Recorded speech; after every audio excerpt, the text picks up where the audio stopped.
Imagine leading one of the world's best players 4 to 1 in head to head encounters. You have beaten him on hard courts, you have beaten him indoors, you have beaten him at the US Open. Then you never beat him again. That is exactly what happened to Alexander Zverev against Jannik Sinner. As we look ahead to the Wimbledon final featuring the top two seeds, this is the story of the incredible collapse of Zverev's head to head advantage against Jannik Sinner. Until the end of the 2023 US Open, Zverev led their rivalry 4-1. Fast forward to 2026 and the head to head stands at 10-4 in Sinner's favor, with Sinner winning 9 consecutive matches. How does a rivalry flip so dramatically? Let's find out in today's video.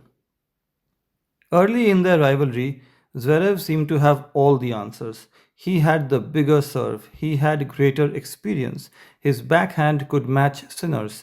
Most importantly, Sinner was still physically developing and lacked consistency over long matches. Whenever rallies became physical, Zverev usually came out on top. After defeating Sinner at the 2023 US Open, the German held what looked like a commanding 4-1 lead in career head to head encounters. At that moment, very few people imagined that Sinner would soon dominate the rivalry. Then came 2024. This wasn't just an improved Sinner, it was almost a completely different player. His serve became a genuine weapon. His movement improved dramatically. His forehand gained even more pace. Most importantly, he stopped giving opponents free points. Against almost everyone, that made him dangerous. Against Zverev, it became devastating.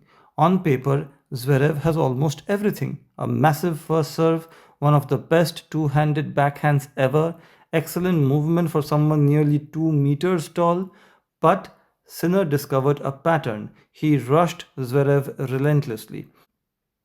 Instead of allowing long neutral rallies, Sinner took the ball incredibly early, robbing Zverev of time. Suddenly, Zverev's powerful ground strokes became defensive shots.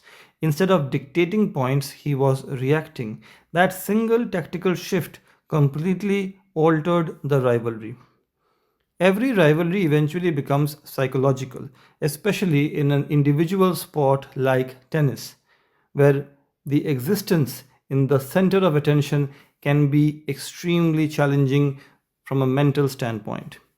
Once Sinner started winning consistently, confidence shifted. Today, when these two walk onto court, there is an expectation that Sinner will be the winner.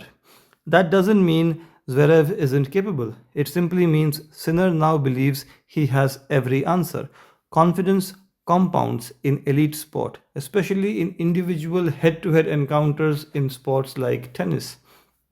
The scoreboard changes the mind long before the first serve is struck. The statistics are astonishing. From trailing 1-4 in head to heads, Sinner has won 9 consecutive meetings to lead the rivalry 10-4. Even more remarkable is how convincing many of those victories have been, with Sinner repeatedly winning in straight sets and controlling the baseline exchanges. This isn't simply a comeback, it's one of the most dramatic momentum swings in modern men's tennis.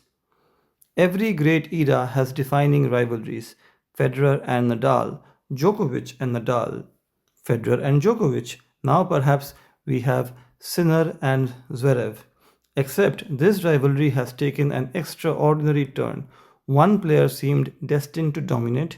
Instead, the other evolved into the world's best player and completely rewrote the script.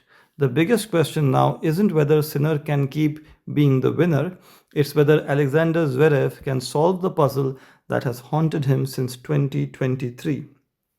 Do you think Zverev can stop Sinner from being the winner at Wimbledon today? Let me know in the comments. And if you enjoy deep dives into tennis rivalries, Grand Slam history, and the stories behind the sport's biggest stars, don't forget to like, subscribe, and I'll see you in the next video.